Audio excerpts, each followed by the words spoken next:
Hello one, hello all. It is the most ambitious ghost of them all, Caspa in the flesh. And it's time for a review of Ari Lennox, age, sex, location. Ari Lennox is a R&B singer off of the Dreamville label, which is J. Cole's label. And arguably, don't cancel me here, arguably the best next to J. Cole. Next to Jid. Sorry, Cole. Off of Dreamville. I feel Jid is the best rapper. Ari is the best singer. Don't cancel me. Ari, I feel, had a pretty good debut. Not the best debut. It didn't make my year-end list or anything. I felt like the production could have been better. The writing could have been better, and just a better focus. Although Ari has never missed a step vocally. I feel vocally she is very compelling, very seductive, very passionate, and very outspoken to what she wants. And her vocals are just alluring to me. And I really can't get enough of them, and I'm always intrigued for more. When I first heard this album, though, I was a little nervous because the first few tracks didn't exactly hit for me. I felt like the first track, although soulful, although smooth, her vocals are a little repetitious here.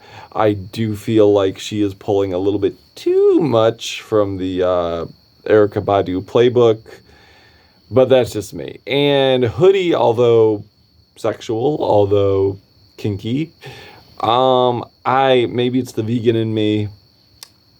I'd rather not hear about spreading it like queso when it comes to sex. That's gonna turn me off. The mood's gonna be ruined. I'm gonna have to ask you to leave. And yeah, hummus though. Hummus, maybe. But after that, the album does pick up with Waste My Time, with a very energetic, very melodic and kinky cut here. Like, if you're going to run your mouth, if you're going to, like, posture and say your sexual prowess, then you better pipe down. Or pipe down. You know what I mean. And then we get Pressure, very bouncy, very sexual, very energetic, with a very infectious hook. These elegant bass lines, lavish piano keys, very sexy classic string samples, and her vocals just cut like a razor on here. Like, it's just so beautiful, so enchanting. And unfortunately, after this, after the highlights, the album does hit a few bumps, but only a few. Mean Mug, I did find kind of underwhelming production-wise. I feel like it could have picked up a little more. It was just kind of a snoozer for me. And although there is chemistry between Ari and Lucky Day, I do feel like she's a little bit too much of a powerhouse for him.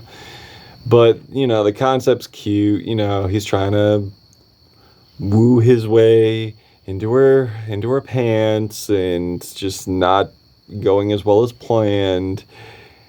And I feel like the chemistry is there. If the vocals were better on Lucky's front, then it might have been a good track. But it's just night and day difference for me, and yeah, could have used a better singer. Maybe D'Angelo.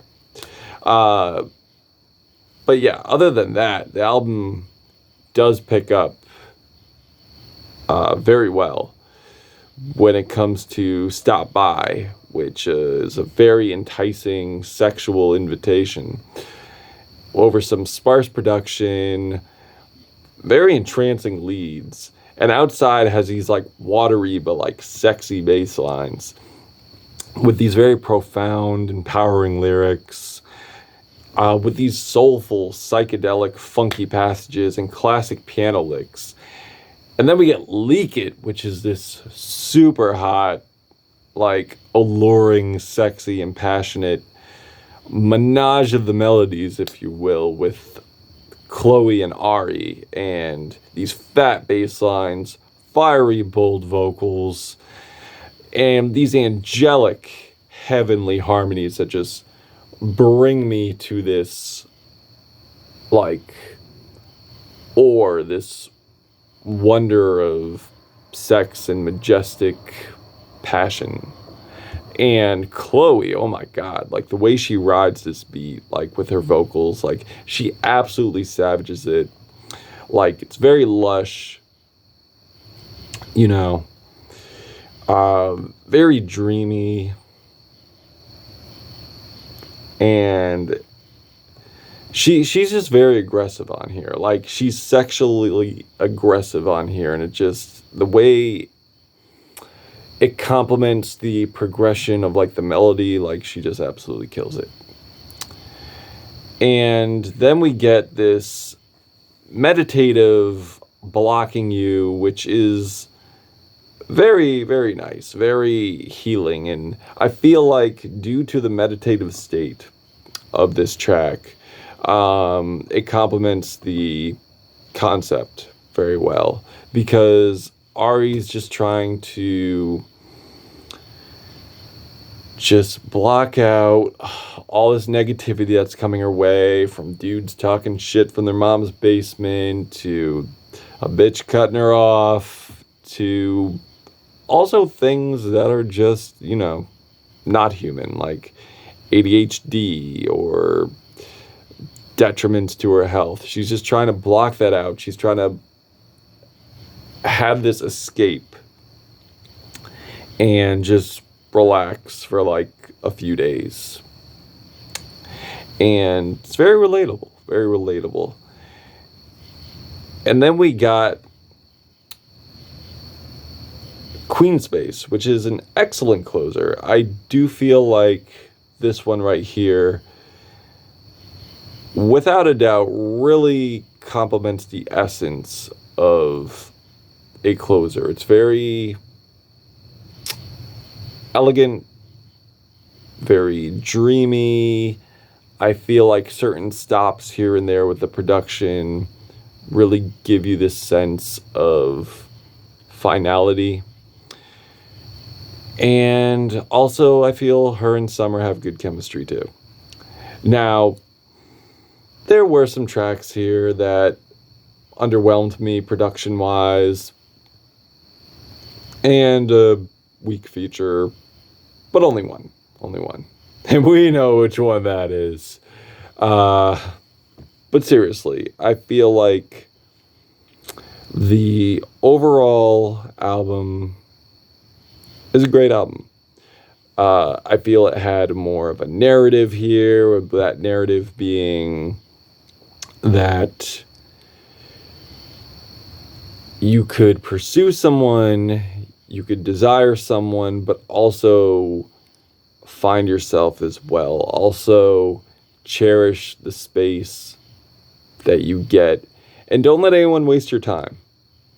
That was another thing I got from here. But yeah, this album is just enchanting. It's glamorous. It is assertive. It's soulful. It's sexy. It's what you want from an R&B album. And it's sexual too. I mean, when it comes to sexuality, when it comes to sexual lyrics with R&B, I want it to be sexy. I want it to be enticing.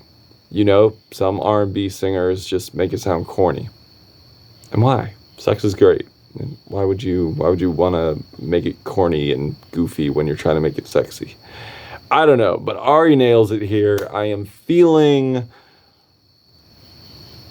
a soft set of 4 hearts on this one out of 5. But that's how I feel about it. What did you think of it? Did you love it? Did you hate it?